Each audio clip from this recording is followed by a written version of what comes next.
Clearly, I'm going to have to start here. Well, I am super excited because I have two really, really cool players. Shane, so happy to meet you. Ben, very, very, very happy to meet both of you because for me, it's a golden opportunity to actually chat up with you and know a little bit of your lives because being an actor, I have like, a typical life of, going to shoot, coming back, doing my chores. But I really want to know how does it go for you guys, and what is the prep involved, say for a tournament like T10? How is the prep been for the both of you?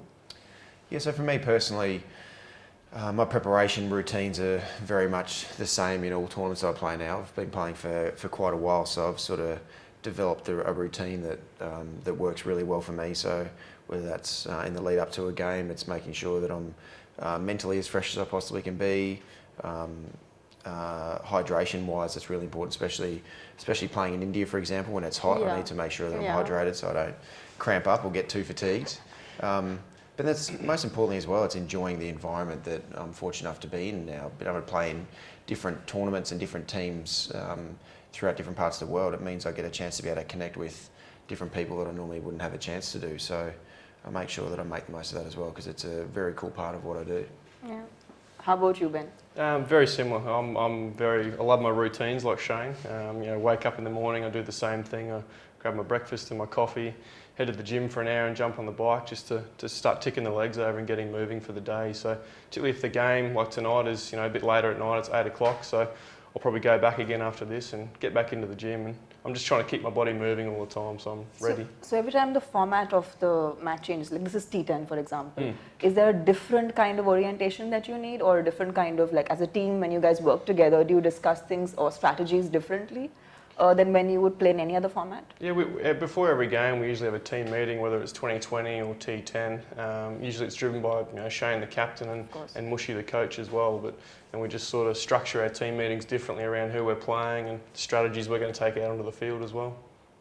And so I'm guessing you guys have been to India also a lot thanks to work. So I wouldn't call it work. Sorry? I wouldn't call playing cricket work. Okay, so your passion, exactly, that we're fortunate enough to get paid well I'm for. sorry, I must rephrase. For your passion, you must have been to India a lot. And what is it about India that you like, or something that you resonate with? The thing that I love the most is the passion for the game of cricket. It's how I've grown up, is absolutely loving the game of cricket, and it's so beautiful to be able to go to a country where it's just about like everyone. There's quite a few people in India, over 1 billion people who just love cricket as much as I do. So it's a way to be able to go there and enjoy and embrace the passion and love of the game that I have with everyone else. So that's a thing that I love. The other thing is just how diverse India is with the cultures, with the food, with all the things that go with it. That's a really cool part of going to different parts of India where you're able to embrace so many different cultures, even within one main culture that India has. So it's a great place to be able to travel, and my wife and my kids as well absolutely love it, to be able to get a different approach on life and see things in a different way. When did you start, Ben? When did you realize that, okay, this is what I want to do, I want to be a cricketer and this is what I'm going to pursue? I always started from a young age, particularly back home in Australia. You start playing cricket from the ages of 5 or 6, and you see guys, your idols playing on TV and you want to be like them. But you probably start to realise the dream a little bit more through the ages of 18 and 19, and you get a little bit older and you start to make your way through the ranks of domestic cricket back home, and you sort of realise that you can play that next level if you keep working hard and pushing yourself. So what would you tell young kids or people who really want to pursue cricket all around the world? I mean, what is the one thing that they should do to realize and also kind of pursue this? I think the main thing is to enjoy it. If you don't enjoy it, you're probably not going to be playing your best cricket anyway. So you do have to love the game and enjoy the game. And we all started because we wanted to play with our mates in the backyard at home, and now we're just playing with our mates on a bigger field in front of a few people watching. That's how I try and look at it, and that sort of way of thinking keeps you grounded. Yeah, when you love what you do, it makes it easy. It makes it very easy to make the sacrifices that you have to be able to see how good you can be, and whether that's the hard work that needs to go into it to develop your skill, and your art, like people do, and the sacrifice they have to make to be really good at something. So you have to love what you do. Otherwise, most of the time, you might make sacrifices for a little period of time. You might not go out with your friends in one moment in time because you know it's not the right preparation for you. But if you don't love it, then you're not going to do it for that long because you know what? It's not really what I want to do. I want to go and hang out with my mates. I want to do something else. So that's a really important part. So what do you do on days that you're not as excited? Like on the days that we all as professionals, there are times that we know like when we wake up in the morning, we know we're on point. And then there are days it's not so good. So how do you tackle that? And how does discipline become a part of, how do you keep the discipline going even with these changing moods and feelings that you experience? Shane? Reality. Yeah, look, that's a good. I hope it's an honest answer. No, of course I'm looking for an honest It's a one. great question. There's no doubt that some days you wake up and you jump out of bed and you're ready to take anything that comes your way on. But there's other days where you feel a little bit flat, or you're a little bit fatigued, or it's been a long season or whatever it is. But that's where how important routine is, to be able to just do the same thing, to be able to build your mindset into where you need to be. But then when you actually need to perform, when you need to execute, because you've trained your mind so well, you know where your mindset needs to be to give yourself the best chance of performing at your best. Yeah. And that's a constant sort of thing that I'm personally always thinking about every time, whether it's from ball to ball, whether it's during a game, is to be able to find out where my mind's at, how close am I from a mindset point of view and a technical point of view to me being at my best, and then being able to make those little adjustments as quick as I can to bring the best that I've got, which you're just trying to give yourself the best chance. It doesn't guarantee that you're going to have the best outcome, but you give yourself the best chance. Yeah. So, this is the most, I find it really hard to answer this question because I don't have a very good answer for it when people ask me about it. But apart from cricket, what is the one thing that you like to do? And what's your, unfortunately for lack of better words, hobby that you have? Because even I'm an actor and I just love performing, and that's something I don't know anything else. So, I don't enjoy anything else apart from that, but there are people who like a lot of different things. So is there something else that excites you apart from cricket? Like that's like your chill time, or that's something you like to do to de-stress and relax? For me, de-stressing, I love to get down to the beach at home or jump out on the boat and go fishing. Between those two things, I just like to get outdoors, get away from the game and just relax and refresh your mind. And as Shane said before about the mindset thing, when you're refreshed and you've gotten away from the game a little bit, it certainly helps you when you do come back to perform even better. So how does your family manage with you traveling like that? What's their influence on your life, or what's your influence on their life? Well, hopefully a good influence on their life. Look, I've been very fortunate. My wife is, my son's 6 years old now, so she's made a lot of sacrifices to be able to allow my children to be with me a lot of the time when I've been touring. Otherwise, if my wife wasn't willing to make the sacrifice to be with me on tour a lot of the time, then I wouldn't have been able to have the connection that I have with my kids right now. So it's a really important part to be able to find that balance. Yeah. And especially on tour as well, to be able to find the balance between connecting with your kids and spending time with your kids, and then also being as fresh as you can going into a game as well. And that's a beautiful part of the next, this stage of my life that I'm in.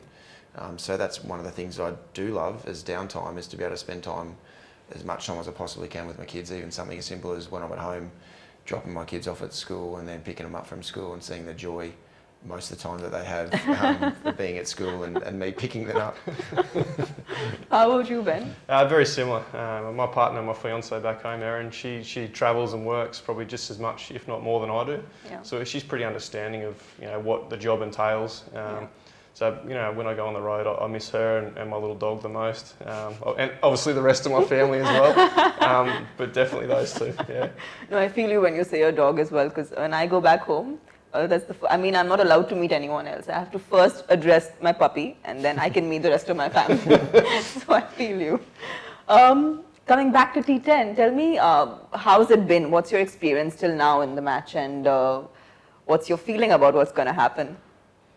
It's always entertaining. There is always something going on every game. Obviously, we've had 3 games a day for 10 days or so that we've been here, and there's always something happening. we've had a couple of draws as well, which has been exciting. And we're coming to the point again now where the finals are going to be decided in the next 2 days. But it's a fantastic format. I love it. It gets bigger and bigger every year. That's awesome. How about you? Yeah, it's a great tournament because most importantly, you got some of the best players in the world playing in this tournament, Yes. or a lot of the best players playing in this tournament. So that's going to mean that the quality of cricket is great for the players who are playing in it, but also for the people watching it at home or at the ground. So yeah, it's super action packed. It's just another concentrated version of T20 cricket, which is already very action packed. So it's a really cool tournament to be able to play and a format to be able to play. From a Deccan Gladiators point of view, we've got a really well balanced team and squad. So it means that depending on the opposition, but also what the conditions are out in the middle, we've got all bases covered just about. So and now's an exciting part in the tournament. Really, it comes to potentially knockout games, which is when you see the true colours of people standing up. So it's coming to a really exciting part of the tournament. So in the movies, we essentially talk about films being teamwork, and because we cannot make movies if there's not a huge bunch of people actually gearing towards making it. And I feel like cricket essentially is the same. I mean, you need a very strong team to kind of get the best results. So when you work with different teams, how is the process? Because I'm sure that every time you're working with new people, the process is different. And do you have a preference? Do you have some players that you're fond of, or you've liked working with all these years, and you've had good experiences working with those cricketers who are from different countries? Could you name some that both of you like? Yeah, look, that's one of the great things about being a player as long as I have. I've met a lot of different people, play with a lot of different people. So, of course, you've always got people that you enjoy playing with more a lot. But that's the beauty of playing in different teams, is you get to be able to connect with different people and different personality types, but also different skill levels as well. And that's the one thing that I love. I love meeting new people. So, any favourites? I've played with a lot of people, so I'm not going to. Okay, from Deccan Gladiators. I'll make it easier for you. Deccan Gladiators. I'll say from Deccan Gladiators. Look, someone who stands out straight away is Mushtaq Ahmed, who's our coach. Right. He's someone who I watched and loved growing up. Play. He was a world-class spinner, and now he's a world-class coach. So just being able to have the privilege of being able to share a team and dressing room with him is a really cool thing. So that's really a starting point. But then for me, Kyron Pollard, who's a West Indian player that I've played a lot against and had quite a few battles on the field against as well. So to be able to actually play with him and connect with him away from just like the battle on the field, when it's sort of do or die, it's a really cool thing. That's interesting. I mean, I essentially feel, again, I'm just drawing similarities because that's just the only way I kind of understand it. How important is a certain kind of temper in the profession that you're in? Like, even when we are on sets, we are, of course, always emotionally challenged because we're dealing with emotions all the time. But at the same time, a solid temperament makes for an actor who has longevity in his career. So what do you think in your profession, how important is the temperament versus the talent that the person has?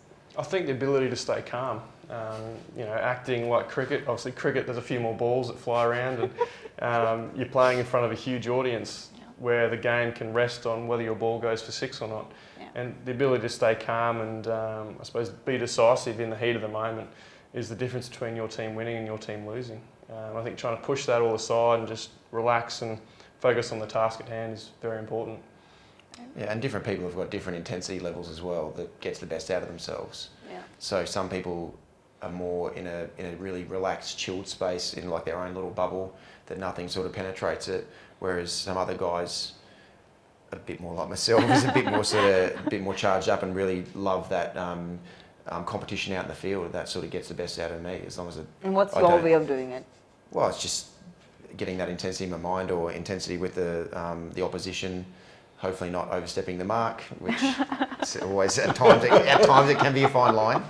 But that's a thing that really gets me up. That's a thing that I love about playing. It's one thing. When I stop playing, that's the one thing that I'm really going to miss, because you don't just walk down the street and want to get in a battle with someone. Yeah. That's not normal. That's not normal.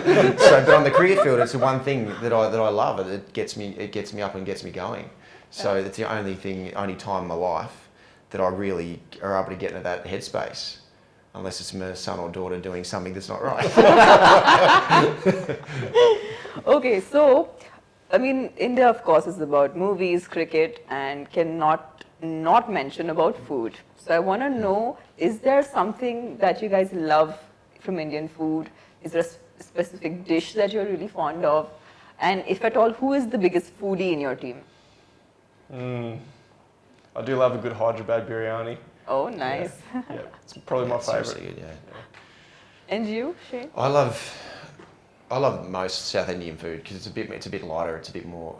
It's not as sort of heavy and at times not as spicy. I do like spice for flavour, but not just overkill where it's just there to try and set you alight because it's so hot. So South Indian food, and look, it's across the board. It's dosas, it's idlis, and I love the chutneys as well. It's something that you get all the time as well. So yeah, that's a beautiful thing. Like in Australia, vegetarian food doesn't have great flavour unless you really know how to be able to cook it properly. Whereas in India, because of all the spices and the flavours that go with it, the vegetarian food is absolutely incredible. So that's something that I love going to India because you're going to get really flavoursome vegetarian food. Yeah. Not that I'm vegetarian, but it's a way to be able to go there and really embrace it.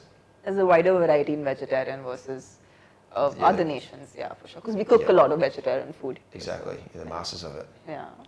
Yeah.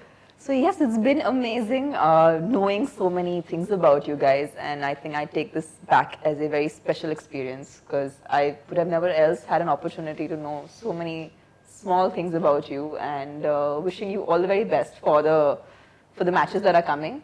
And of course, it's understood that who's our favourite team. The Deccan Gladiators. Yes. Hopefully we can bring home the cup. The cup, literally the cup. Literally the cup, yeah. Thank you both. Pleasure. Thank you.